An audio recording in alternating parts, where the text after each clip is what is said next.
Shalom and welcome once again to Treasures of the Torah. I'm Pastor Matt McEwen, and this week we're entering a new Sefer of the Torah, a new book.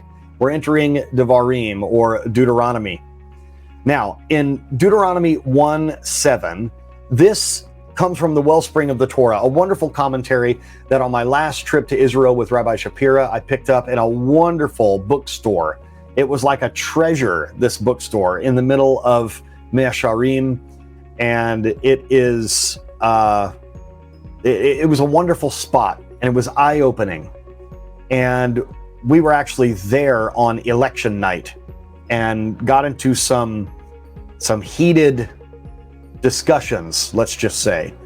And we filmed it, and it's a part of year Aleph of the yeshiva. I'm just remembering that we actually were a little nervous for our safety for a moment there in a giant crowd. But getting back to the lesson here, while we were there, I bought this commentary on the Torah called the Wellspring of the Torah, and I treasure it. It's on the bookshelf behind me.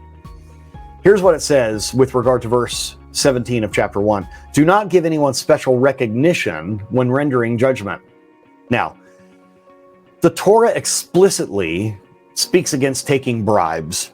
And we all have an idea of what bribes are. You know, there's a law in my country against something that's known as payola.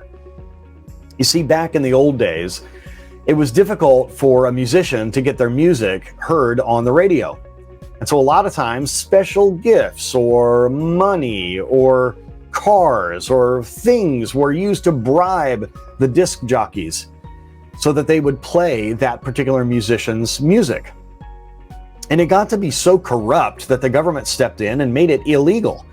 Still to this day, there are, shall we say, pay-to-play schemes where people still try to get around the law by giving certain gifts to DJs or certain privileges or whatever. We think we understand what a bribe is. Giving money or a gift, an item, a trip, a vacation, something like that. That seems like a bribe. But let's read what the wellspring of the Torah says about a parable about a widow. Listen to this. The great sage Rabbi Yehoshua Kutner had a widow come to him in the Beit Din, in the courthouse. She was weeping bitter tears, and she begged him to summon to the court a man she accused of having wronged her. She's seeking justice. Rabbi Yehoshua summoned the man to appear before the court, but then referred the case to another rabbi. He recused himself, refusing to preside over it himself. Why did he do this? He said, the Torah forbids the taking of bribes. And he explained, do you think that a bribe is only a gift of money? Tears can also be a bribe that blinds the clear-sighted, especially the tears of a poor widow. Oh my goodness. Ladies and gentlemen, this might change our opinion on what the Torah means by giving a bribe. Have you ever had one of your children or grandchildren or maybe a friend? I hate to say it, maybe you yourself.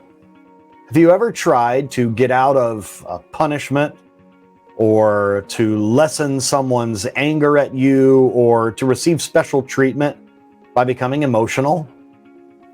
By appearing hurt to arouse the sympathy of the person that you were talking to?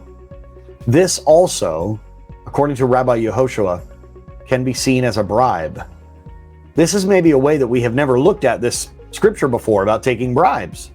But I think this is wisdom.